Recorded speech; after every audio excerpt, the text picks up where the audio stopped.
commence à sortir là-bas. Du coup ici, plus grosse marina d'Europe quand même. Ah, il est gros, hein.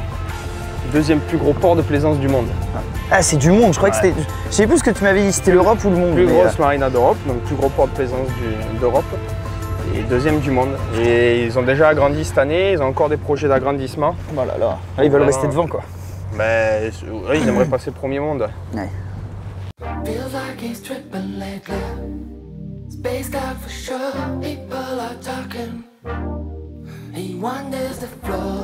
Allez, pas de soucis, moi je viens d'arriver aux 40 mètres.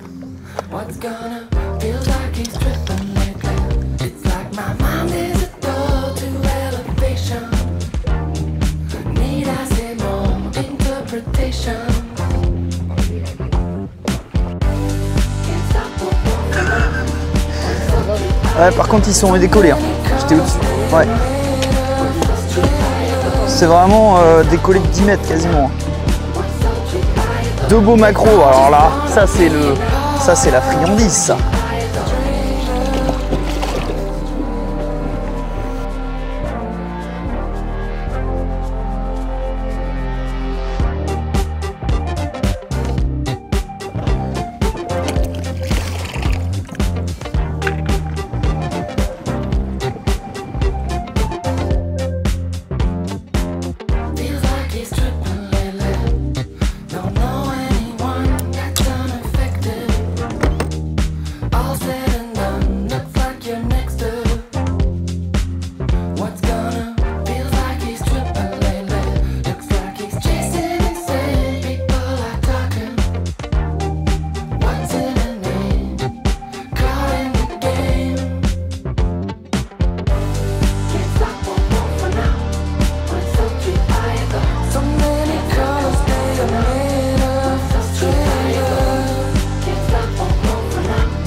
Ah, sur celle-là ouais.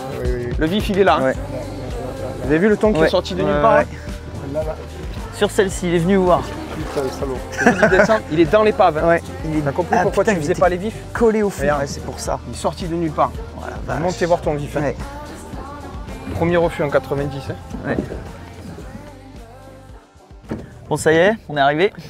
On est arrivé, on est en place, on a posé nos 3 lignes, nos 3 cannes pêche au broumé, au thon. Du coup, on a mis notre première canne à 50 mètres du bateau, une canne qui va travailler dans le sillage d'amorçage. Donc elle va servir à capter les poissons qui remontent le chemin d'amorçage. Elle a 15 mètres de profondeur et elle travaille avec un vif, un maquereau. Ici, on a la canne à la verticale. Donc la verticale, le but c'est de la voir à l'écran, hein, sur le sondeur. Et dès qu'on a un visiteur, dès qu'on a un thon qui vient la voir, de pouvoir apprécier s'il a fait un refus à cause des plombs, du fil, etc. et tenter des trucs, mais avec une relation en direct avec l'écran. Et ensuite, la troisième canne qui va me servir aussi à aller travailler le poisson qui serait venu voir la canne à la verticale. Si je ne veux pas bouger la canne à la verticale qui, elle, travaille avec le vif, là, celle-là, je l'ai mis à la sardine. Du coup, je peux la remonter rapidement, lui lâcher en libre dessus avec un fil fin, tenter de nouvelles approches pendant qu'il est en train de regarder celle à la verticale. Voilà, donc 3 cannes, 3 approches différentes, 3 montages différents. Et pour le coup, aujourd'hui, 3 cannes aux puissances différentes et aux actions différentes. Ouais, puis on affine au fur et à mesure. Bon, de toute façon, pour ceux qui regarderont cette vidéo, qui veulent plus de détails sur la façon dont pêche Stéphane, le côté un peu plus technique, où on décortique vraiment tout, il y a déjà une vidéo qui existe donc sur la chaîne Pure Fishing TV. Là, aujourd'hui, le but, c'est de faire un test grandeur nature. On arrive avec une nouvelle gamme de cannes. les pennes Bataillon solide carbone. Donc des cannes qui sont, c'est une nouvelle technologie, la technologie solide carbone qui est déjà connue sur la pratique du slow jig. Et là on l'a étendue sur différentes versions. Donc c'est un blanquet plein qui sont censés être indestructibles. On peut leur mettre des angles dans tous les sens, ça tient. Et donc on a des versions popping, des versions boat, et on a, à la demande de Stéphane, développé une version broumée. Parce que la pêche du broumé, donc la pêche au thon, c'est quelque chose qui se développe énormément. Et bien souvent, on a commencé avec des gros trollings, des grosses cannes. Et toi, c'est vrai que depuis des années, tu pratiques la pêche spinning, qui est quand même plus ludique. Et donc, voilà. Il faut un matériel quand même adapté parce qu'on rentre après dans un certain niveau de technicité au niveau des cannes et chaque petit élément est bien pensé. Et la canne broumée, c'est celle qui nous a donné le plus de fil à retordre. On a fait je sais pas combien d'échantillons, tout l'hiver tu as travaillé dessus et je te laisserai en parler bien mieux que moi parce que du coup, moi, vraiment, le broumé, aujourd'hui, avec mes clients, guides de pêche sur Port-Camargue, l'objectif, c'est vraiment de leur apporter quelque chose qu'ils retrouvent déjà dans leur pêche au quotidien. Beaucoup de mes pêcheurs sont des pêcheurs pêche en eau douce, ça pêche en spinning, ils arrivent sur le bateau, ils veulent se faire plaisir un jour de toucher un thon rouge. Si je leur mets un trolling, ils sont perdus. Voilà. Donc du coup, face à ce public, je me suis tout de suite adapté et je me suis mis à pêcher en spinning sur le thon rouge et avec des résultats super intéressants parce que la personne qui n'a jamais touché trop de cannes ou qui pêche un peu la truite, etc., il se retrouve tout de suite dans un moulinet spinning où il n'a pas besoin de ranger le fil, de guider, de treuiller, des actions qu'il n'a pas l'habitude de mener au quotidien dans ses pêches. Donc du coup, là, en spinning, à part le fait que ce soit un peu plus gros, un peu plus lourd, pour lui, il n'y a rien qui change. Il sait y tourner la manivelle, elle est du bon côté, il n'y a pas besoin de ranger le fil. Pomper, c'est quelque chose qu'il a l'habitude. Donc tout de suite, il se retrouve. Et par contre, là, c'est là qu'il faut que le matériel s'adapte. Parce que du coup, on a quand même des thons rouges, poissons puissants, qui combattent à la verticale. Parce que du coup, la plupart du temps, le combat va se faire à la verticale du bateau. Donc il ne nous faut pas des cannes trop longues, pas des cannes trop courtes non plus. Parce que ce qu'on a tout de suite utilisé, c'était des cannes à jig un peu puissantes. Et au final, on se retrouvait avec des cannes très courtes où du coup, suivant les configurations de bateau, on pouvait être embêté. Quand le poisson fait son grand tour, qu'il est derrière un peu le bateau, tu n'as pas d'angle. Et donc du coup, tu subis le dos. Et pareil, une action trop fast, trop raide, du coup, c'était l'ombre qui morfle. Donc voilà, on a travaillé là-dessus. Moi, tout de suite, j'avais fait des cannes custom et on s'est servi un petit peu de ces cannes custom pour avancer dans la réflexion de ce que j'aimais sur ces cannes-là, qu'on essaierait de retrouver dans une canne de chez Penn et lui apporter encore des petits détails que moi je constate au quotidien et que j'ai besoin de retrouver dans cette pêche, dans cette action. On a des poissons ici en Méditerranée entre 30 et on va dire 100 kg, même si le 100 kg c'est pas le quotidien, mais entre 30 et 60 c'est bien le quotidien. Et au final c'est des poissons qui ont du gaz, où il nous faut une canne capable d'absorber les rushs et surtout capable de bien travailler pour fatiguer le poisson et que ce ne soit pas le pêcheur qui encaisse tout. Donc c'est pour ça que la technologie du solide carbone, on attend beaucoup à travers elle parce que du coup elle va pouvoir vraiment absorber à fond et fatiguer le poisson sans que le pêcheur se fatigue. Ça va être une canne normalement beaucoup moins physique que les grosses tricks qui pliaient avec un tout petit peu de pointe et sur lequel on avait tout dans les bras ou dans le dos. Donc il y a une notion de ressort à avoir. Mais que ce ressort, ce soit pas trop mou pour économiser le dos et qu'il y ait quand même une réserve qui soit assez intéressante pour monter le poisson. Faut pas que ce soit une nouille pour de faire des photos avec une belle canne tordue. Il faut une canne qui, quand le poisson essaye de redescendre, elle torde, mais qu'elle le fasse remonter. Et que ce soit pas le pêcheur qui soit tout le temps obligé de tirer sur la canne pour le faire remonter. Donc vraiment qu'elle ait cet effet, que ce soit elle qui fatigue le poisson. C'est pas parce que c'est du solide carbone qu'elle va plier jusqu'au bout justement. C'est là où c'est vraiment pas des nouilles.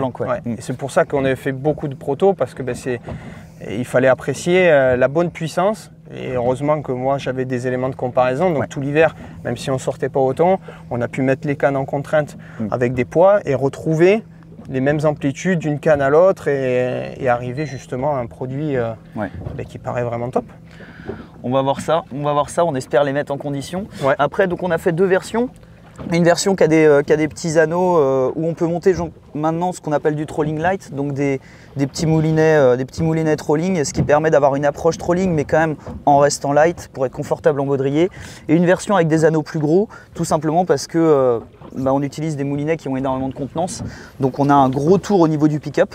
Et donc pour avoir une cohérence toujours dans le rangement de la ligne et la sortie, c'est vrai qu'avoir des anneaux plus gros sur cette version-là, c'était... On le voit ici, le premier anneau vraiment au gros diamètre. Ici, on a la plus grosse taille, on a le Slammer 10005.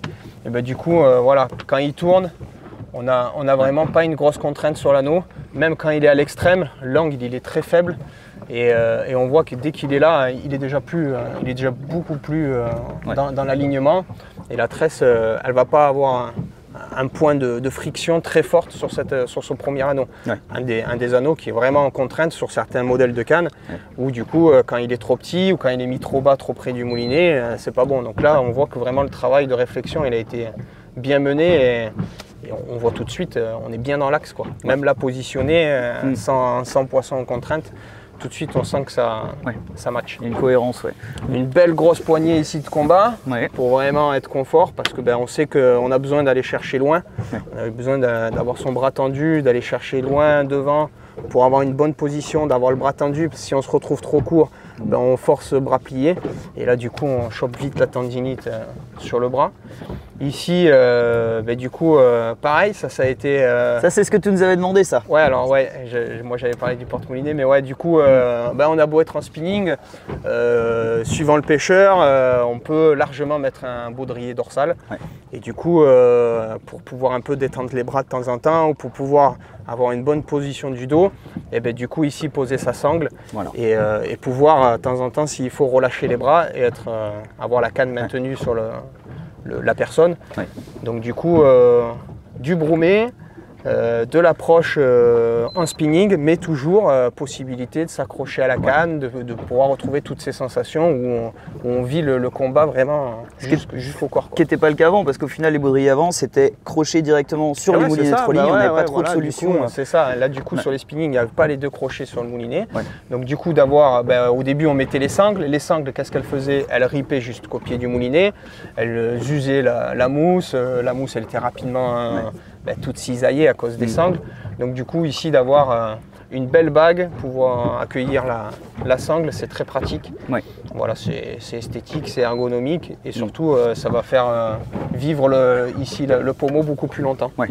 Ici un beau porte-moulinet, pareil qu'on a fait changer lors des premiers samples qui étaient arrivés.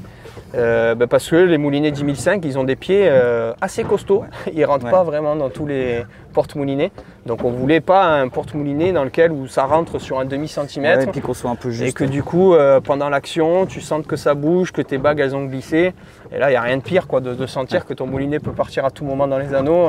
Et puis après, là, c'est un tuteur automate. Non, c'est pas du tout le but. Donc là, vraiment, on voit le gros pied du 10005, il est vraiment bien rentré dans le porte-moulinet. Et là, on a vraiment un bon appui pour le moulinet, des grosses bagues pour bien serrer fort, une double bague pour éviter que ça se desserre. Donc là, on est rentré dans le détail. Au niveau du moulinet, il ne bougera pas. Ça, c'est certain. Voilà. Du coup, le talon avec une grosse mousse. Une grosse mousse parce que dans les porte-cannes, il ne faut pas que ça bouge. Si c'est trop fin, ça va, ici dans le départ, ça va beaucoup travailler. Donc d'avoir une grosse mousse qui épouse quasiment le standard des porte-cannes, c'est bien. Voilà. Et forcément un talon cardan digne de ce nom, métallique, pour vraiment pas que ça s'use parce que du coup ça travaille fort lors du départ. Le thon rouge, pour ceux qui n'en ont pas encore combattu, là en spinning, sur un poisson de 30 à 60 kg, sur le premier rush, il nous vide 300-400 mètres. C'est pas parce que c'est entre guillemets un petit poisson qu'il ne va pas vider. Il va vider, donc forcément ici ça va travailler, il faut que ce soit costaud. Voilà, et ensuite une belle rampe d'anneau et une action de canne assez intéressante. Où du coup, même si elle est calée, on espère qu'il n'y a pas le départ là en direct, mais une action assez sensible en pointe, pour pouvoir travailler sur même des petits poissons de 30 kg, avoir une canne quand même agréable. Voilà, mais par contre, une grosse réserve de puissance sur tout le nerf de la canne, où là, du coup, ici, ça va être pour les gros poissons et ici pour les petits poissons. Donc les petits poissons, voilà, on va avoir une canne quand même joueuse qui plie. Et les gros poissons, une canne qui a beaucoup de réserve, qui va pouvoir vraiment les fatiguer en action de combat, quoi. Ouais. Super. De toute façon, voilà. Tout le travail que tu as fait cet hiver, on le retrouve ici. Et puis on espère qu'on va pouvoir vérifier ça aujourd'hui. Bah, si écoute, l'action on a déjà quelques poissons qui sont venus nous voir. Ça fait pas longtemps qu'on est installé. Il est 9 h. Je pense qu'on va tout faire pour que ça pique. Yes.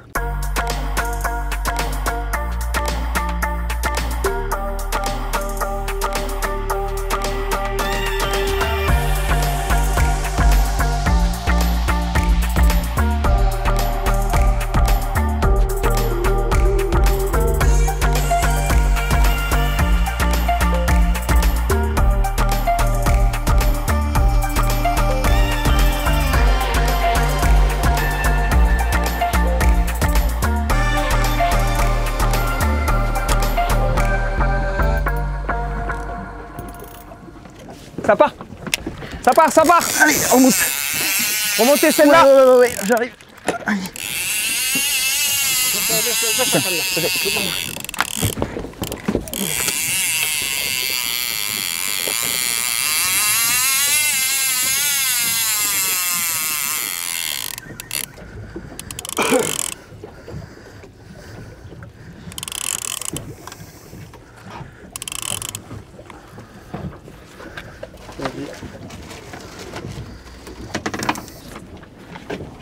Tu la récupères après.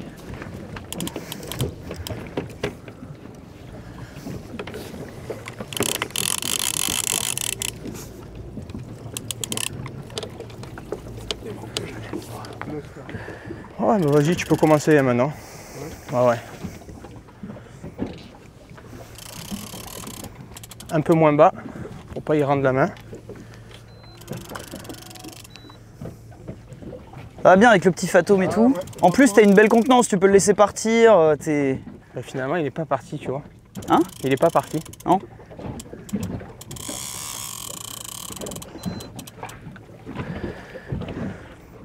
Ah, une belle action de pointe. Hein. Belle action de pointe, franchement très agréable. J'ai hâte d'avoir la verticale. Hein. Ouais. Il revient en cavalant. Ouais, il revient à la verticale. C'est là que tu sais qu'il faut être bon. Hein. C'est là qu'il faut garder la pression sur le poisson. Un premier départ sur la spinning. Et puis, Steph, je te laisse raconter la suite. Ouais, du coup, le premier poisson a dû mal se piquer. Donc, il a décroché dans le rush de départ. On a tout de suite remis en place les cannes et ça n'a pas tardé à repartir. Là, cette fois-ci, c'est sur l'ensemble en trolling light. Du coup, voilà, on découvre enfin la courbure de cette canne. Et là, le poisson n'est pas tout à fait à la verticale. Tout à l'heure, il était. On voit une belle courbure, une belle réserve de puissance.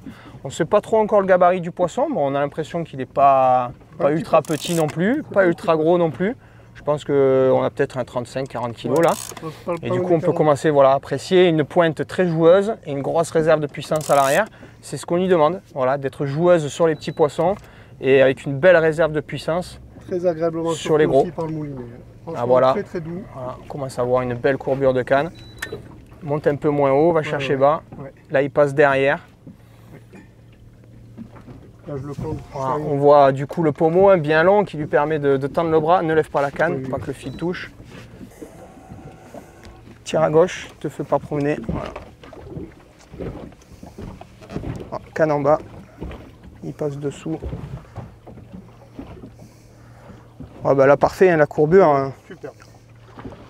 Super travail de canne. Donc c'est ce qu'on voit, vous voyez. Elle courbe, et puis quand le poisson il tourne, il relâche la pression et hop, elle remonte. Et c'est bien elle qui fatigue le poisson et ce n'est pas Jean-Louis qui a tiré. Et c'est ce qu'on lui demande, quoi. Voilà, donc là, il est bridé, la canne, le poisson il est dessous, donc là, belle courbure. Et on va voir, tac, tac, tac, la canne qui va se relever et c'est bien elle qui fait relever le poisson. Là, on et le non voit, pas là. Jean-Louis qui pousse, quoi. Là, je ne fais que maintenir la canne. Je ne force pas du tout. Allez, là, reprend 1 mètre. Encore 1 mètre. Oui, c'est un très très beau poisson. Et en bas à gauche, pour pas qu'il agrandisse ses cercles.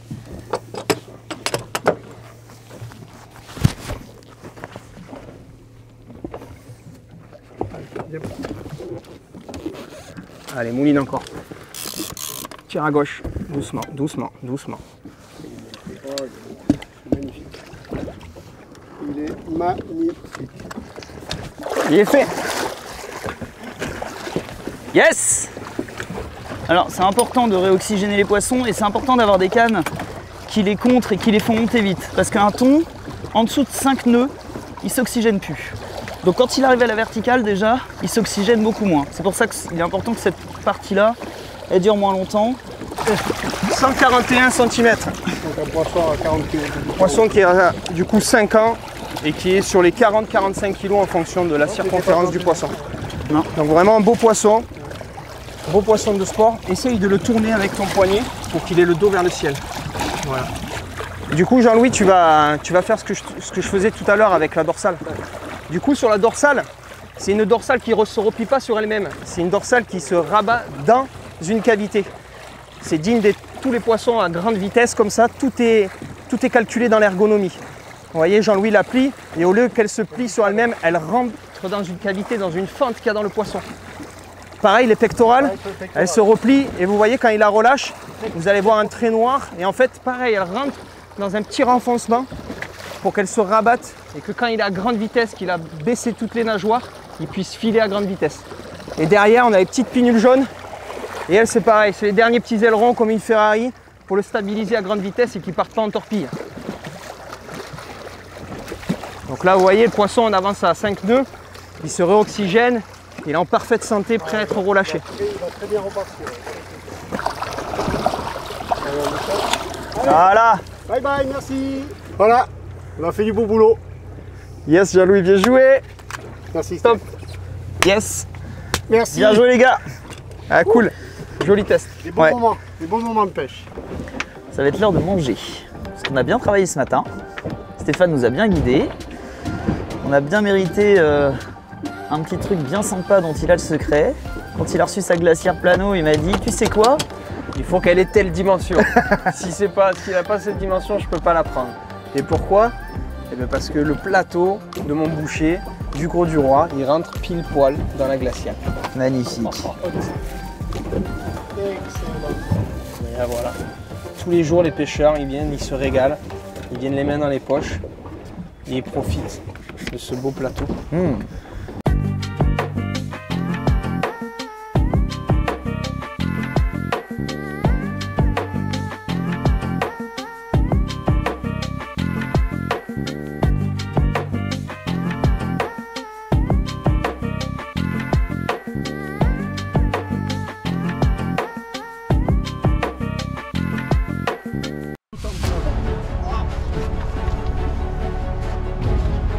Oui.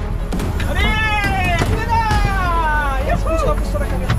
Yes, Tonton. Allez, remonte celle-là, remonte celle-là.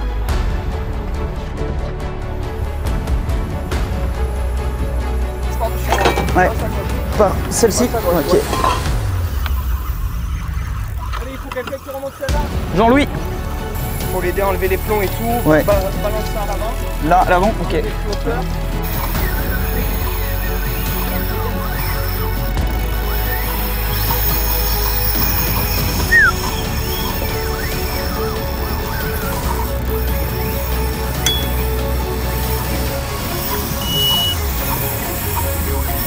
Jean-Louis, il faut y aller. Hein.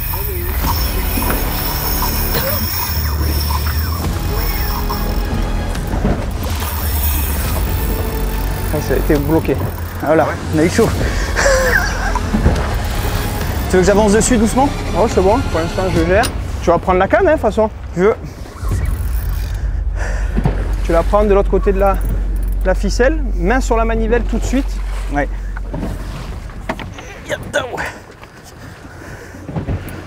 On touche pas au frein. Non, non, non, non, je touche pas au frein. J'étais obligé de la faire.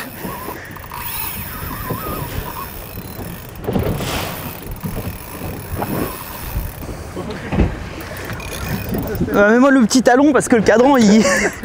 Oh, chochotte.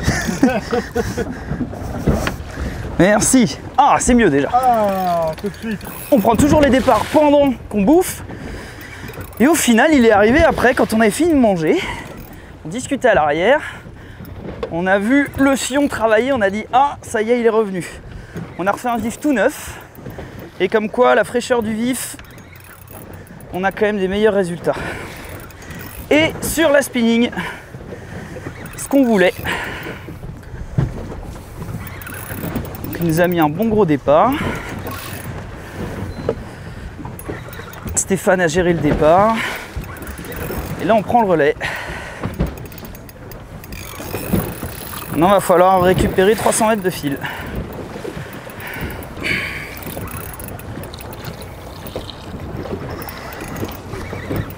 Hein? Oh, plus que ça même. Hein. Ouais.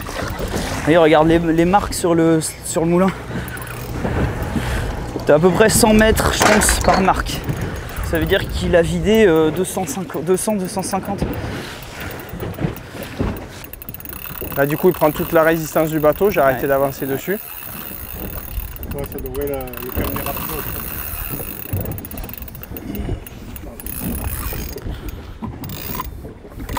Bon alors, qu'est-ce que tu penses de ce que tu nous as pondu là? Eh bien écoute, je trouve que c'est plutôt pas mal. On a un poisson là qui est haut dans la couche d'eau, qui est loin à l'horizontale.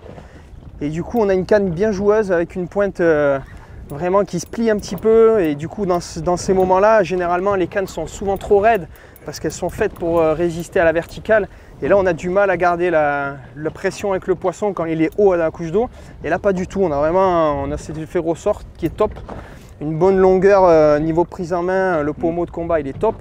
Franchement on est pas mal, hein. Les dimensions sont top. On a réussi un truc sympa je crois. Ouais. Donc là on est en 60 livres, donc on y va assez cool parce qu'on va essayer de vous faire voir ce poisson. On a dû diminuer en diamètre de fluorocarbone. Le poisson était joueur, il montait voir régulièrement le vif et il a fallu descendre en diamètre pour avoir la touche. Donc là on est en 60 livres, on a déjà quand même pas mal de freins. Le slammer est au rendez-vous mais on va pas surcharger le frein, on risque de casser ce serait dommage. Au nœud quoi. Et puis tu vois ce que je trouve pas mal aussi moi là-dessus, c'est que le talon est pas trop grand. Et moi qui suis un petit gabarit, en général, quand j'utilise un baudrier, je finis toujours courbé comme ça et au final je suis pas du tout à l'aise. Alors que là t'es bien. Pour ceux qui sont grands, ils peuvent monter haut, il y a vraiment de la place. Hein.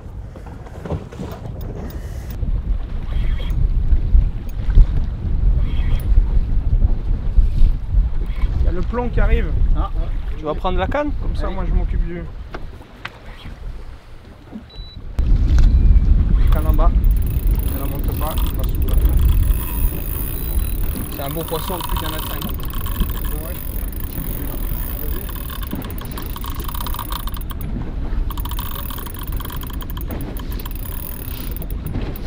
Allez, morfle!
Bon, mission accomplie pour Stéphane. Il nous a guidés magnifiquement tout au long de la journée.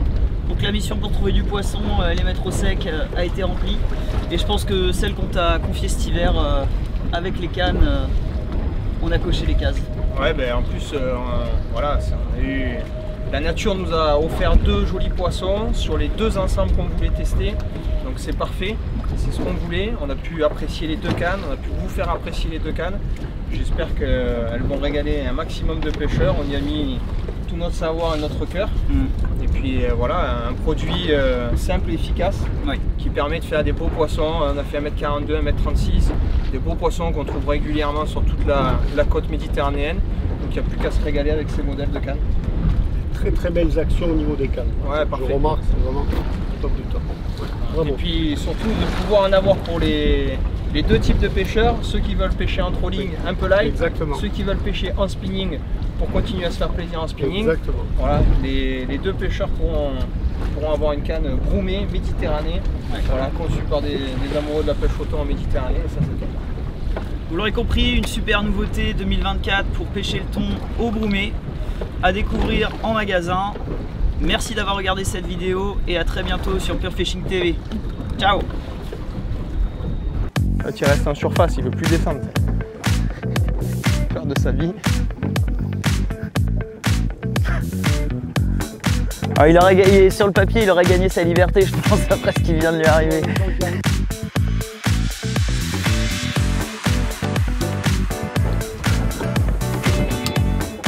Qu'est-ce que tu veux que je dise?